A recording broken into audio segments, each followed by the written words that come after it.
Hi all welcome back to my YouTube channel. അപ്പോൾ ഇന്നത്തെ video എന്ന് പറഞ്ഞു കഴിഞ്ഞാൽ ഒരു കിഡിലൻ റെസിപ്പിയുടെ വീഡിയോ ആണ്. വേറെ ഒന്നല്ല, സിമ്പിളായിട്ട് വീട്ടിലുണ്ടാക്കാൻ പറ്റുന്ന ഒരു ഇറച്ചി കേക്ക്. അപ്പോൾ അതിന് വേണ്ടിയിട്ട് കുറച്ച് സവാള അരിഞ്ഞു വെച്ചിട്ടുണ്ട്. അതിലേക്ക് ലേശം പച്ചമുളക്, അതുപോലെ കുറച്ച് കറിവേപ്പില, ചപ്പ്, അങ്ങനെയുള്ള സംഭവങ്ങളൊക്കെ ഒന്നെടുത്തിട്ട് നന്നായിട്ട് ഒന്ന് ലേശം ഓയിൽ ഒഴിച്ചിട്ട് വഴറ്റി കൊടുക്കുക കേട്ടോ. ചപ്പ് അതുപോലെ വഴറ്റുന്ന സമയത്ത് കുറച്ച് ഇഞ്ചി വെളുത്തുള്ളി പേസ്റ്റ് ഇടുക. പിന്നെ അതിലേക്ക് ആഡ് ചെയ്ത പൊടികളൊന്ന് ഒക്കെ ഞാൻ വീഡിയോ എടുക്കാൻ മറന്നു പോയിട്ടുണ്ട്. കുരുമുളക് പൊടി, കുറച്ച് മഞ്ഞൾപ്പൊടി, അതുപോലെ ഉപ്പ് ചേർക്കണം. പിന്നെ ഇതിലേക്ക് ഗരം മസാലയാണ്. അപ്പോൾ എൻ്റെ കയ്യിൽ ഗരം മസാല ഇല്ലാത്തത് കൊണ്ട് ഞാൻ ബിരിയാണി മസാലയാണ് ആഡ് ചെയ്ത് കൊടുത്തത്. അപ്പോൾ ഇത് നന്നായിട്ടൊന്ന് മിക്സ് ചെയ്ത് കൊടുക്കുക. അതിന് ശേഷം നമ്മൾ ബീഫോ ചിക്കനോ ഏതാണ് നമ്മൾ ആഡ് ചെയ്യുന്നതെന്ന് വെച്ച് കഴിഞ്ഞാൽ അത് ഒന്ന് വേവിച്ചിട്ടൊന്ന് ക്രഷ് ചെയ്തെടുത്ത്. അപ്പോൾ ഇത് ബീഫാണ്. ബീഫ് നന്നായി വേവിച്ചതിന് ശേഷം ഒന്ന് ക്രഷ് ചെയ്തതിന് ശേഷം നമ്മളിതിലേക്ക് ആഡ് ചെയ്ത് കൊടുക്കുകയാണ് കേട്ടോ. അപ്പോൾ എല്ലാം കൂടിയിട്ട് നന്നായിട്ടൊന്ന് ഗ്യാസിലൊന്ന് ചെറിയൊരു ഫ്ലെയിമിൽ വെച്ചിട്ട് ഒന്ന് മിക്സ് ചെയ്ത് കൊടുക്കുക. സവാള ഒരുപാട് വയന്ന് വരേണ്ട ആവശ്യമില്ല കേട്ടോ. അങ്ങനെ വന്നു കഴിഞ്ഞാൽ ആ സവാളയുടെ ആ മധുരം ഇങ്ങോട്ട് വരും. അപ്പം അത്ര വേണ്ട, നമ്മളിത് പിന്നീട് വേവിക്കുമല്ലോ. അപ്പോൾ ജസ്റ്റ് ഒന്ന് വാട്ടിയെടുത്താൽ മതി. ഇനി നമുക്ക് അതിലേക്ക് വേണ്ടത് കോഴിമുട്ടയാണ് കേട്ടോ. അപ്പോൾ എത്രയാണോ നമ്മൾ എടുക്കുന്ന കേക്ക് അതിനനുസരിച്ച് കോഴിമുട്ട നമുക്ക് ആഡ് ചെയ്യാം. ഇപ്പം ഞാനിവിടെ കുറച്ച് വലിപ്പത്തിലുള്ളൊരു കേക്കാണ് തയ്യാറാക്കുന്നത്. അതുകൊണ്ട് തന്നെ 11 കോഴിമുട്ട ഞാൻ എടുത്തിട്ടുണ്ട് കേട്ടോ. അപ്പോൾ ഈ 11 കോഴിമുട്ടയും ഉടച്ചിട്ട് അതിലേക്ക് ഇട്ട് കൊടുക്കുക. എന്നിട്ട് നമ്മൾ എന്ത് ചെയ്യുക, 11 15 എത്രയാണോ നമുക്കിനി 6 കോഴിമുട്ട 7 കോഴിമുട്ട ഒക്കെ ഉണ്ടാക്കട്ടെ. നമുക്ക് എത്ര വലിപ്പം വേണം അത്രയും കോഴിമുട്ട എടുക്കാം. അപ്പോൾ അതിനനുസരിച്ചുള്ള നമ്മുടെ ആ കൂട്ടും റെഡിയാക്കി എടുക്കാം കേട്ടോ. അപ്പോൾ ഇത് 11 കോഴിമുട്ടായപ്പോൾ അതിനനുസരിച്ച് ഞാൻ 2-3 സവാള ഒക്കെ എടുത്തിട്ടുണ്ട്. ഇനി ഇത് നന്നായിട്ടൊന്ന് മിക്സ് ചെയ്ത് കൊടുക്കുക. കാരണം നമ്മുടെ മുട്ടയൊക്കെ നന്നായിട്ടൊന്ന് ഇളകി വന്നതിന് ശേഷം നമ്മളിതിലേക്ക് ഉപ്പ് ആഡ് ചെയ്യാൻ പാടുള്ളൂ കേട്ടോ. അപ്പോൾ ഈ ഉപ്പ് ആഡ് ചെയ്യുമ്പോൾ നമ്മൾ ശ്രദ്ധിക്കണം, നമ്മൾ ഇതിൽ ഉപ്പിടുന്നുണ്ട്, അതുപോലെ നമ്മൾ ഇറച്ചി വേവിക്കുമ്പോൾ ഇടുന്നുണ്ട്. ഏത് ഇറച്ചി ആയാലും അതിൽ ഉപ്പ് ചേർക്കും.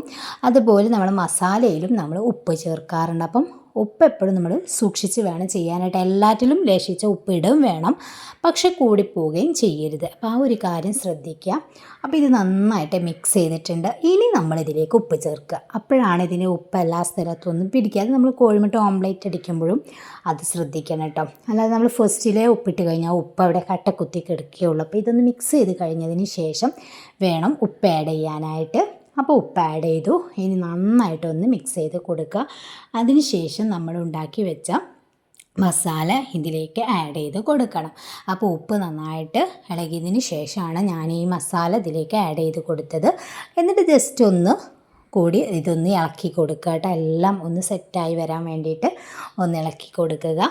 ഇല്ല, ഈ ഒരു പരുവത്തിലാകുന്നത് വരെ നമ്മളൊന്ന് മിക്സ് ചെയ്ത് കൊടുക്കുക കേട്ടോ. അപ്പോൾ കോഴിമുട്ടയും നമ്മൾ ഉണ്ടാക്കി വെച്ച മസാലയും അതുപോലെ എല്ലാം കൂടി ഒന്ന് മിക്സ് ചെയ്തതിന് ശേഷം, അല്ലെങ്കിൽ നമ്മുടെ ഇറച്ചിയൊക്കെ അതിൽ കട്ടക്കുത്തി കിടക്കും കേട്ടോ നന്നായിട്ട് ഇളക്കിയിട്ടില്ലെങ്കിൽ. ഇനി നമുക്കിത് വേവിച്ചെടുക്കണം. അതിനായിട്ട് ഞാനെടുത്ത പാത്രം ഇതാട്ടോ. അപ്പോൾ 11 കോഴിമുട്ട ആയതുകൊണ്ട് തന്നെ അത്യാവശ്യം വലുപ്പമുള്ളൊരു പാത്രം വേണം, അല്ലെങ്കിൽ ഞാൻ ചെറിയ പാത്രമായിട്ട് എടുക്കാറ്. അപ്പോൾ എൻ്റെ കേക്ക് ഉണ്ടാക്കുന്ന പാത്രം ഇതാണ്.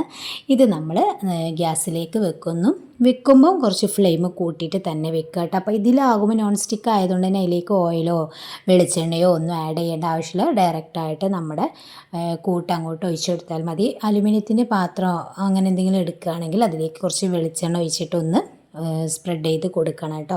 അപ്പോൾ ഇതിൽ അതിൻ്റെ ഒരു ആവശ്യമില്ല, അടിയിലൊന്നും പിടിക്കില്ല.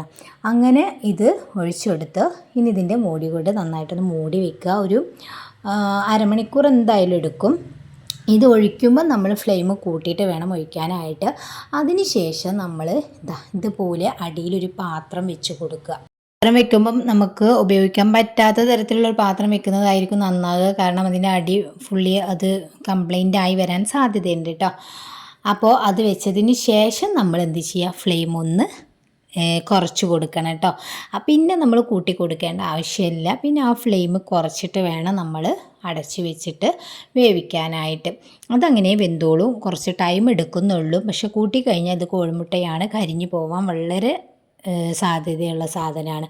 അപ്പോൾ അടിയിൽ പാത്രം ഉണ്ടല്ലോ, നമ്മൾ ഫ്ലെയിം കൂട്ടാം എന്ന് വെക്കരുത്. ഇത് ഒഴിക്കുമ്പം നമ്മൾ ഫ്ലെയിം കൂട്ടി കൊടുക്കുക. അത് കഴിഞ്ഞാൽ അതേ സ്പോട്ടിൽ തന്നെ നമ്മൾ ഫ്ലെയിം കുറച്ച് അടിയിലൊരു പാത്രം വെച്ചിട്ട് വേണം ഇത് വെക്കാനായിട്ട്. അപ്പോൾ അതാ ഏകദേശം റെഡിയായി വന്ന സമയത്ത് ഞാനൊരു അത് ഒരു നമ്മളെ പപ്പടക്കൊള്ളിയില്ലേ അതുകൊണ്ടൊന്ന് കുത്തി നോക്കുകയാണ്. അത് കുത്തുന്ന സമയത്ത് അതുമേൽ ഒട്ടിപ്പിടിക്കുന്നൊന്നുമില്ലെങ്കിൽ നമ്മളത് റെഡി ആയിട്ടുണ്ടാകും. അപ്പോൾ ഞാനിത് ഫോട്ടോ ഒക്കെ എടുക്കാൻ വേണ്ടിയിട്ട് ഒന്ന് ലേശം ചപ്പ് ഇലൊക്കെ വെച്ചിട്ടൊന്ന് ഡെക്കറേറ്റ് ചെയ്തെടുത്തതാണ്. അപ്പോൾ അതാ നല്ല അടിപൊളിയായിട്ടുള്ള ഇറച്ചി കേക്ക് റെഡി ആയിട്ടുണ്ട്. എല്ലാവരും ഒന്ന് ട്രൈ ചെയ്യുക. ട്രൈ ചെയ്താൽ മാത്രം പോരാ, ഫീഡ്ബാക്ക് മസ്റ്റായിട്ട് അറിയിക്കുക കേട്ടോ. അതുപോലെ തന്നെ വീഡിയോ നിങ്ങൾക്ക് ഇഷ്ടപ്പെടുകയാണെങ്കിൽ ലൈക്ക് ചെയ്യാനും ഷെയർ ചെയ്യാനും മറക്കരുത്.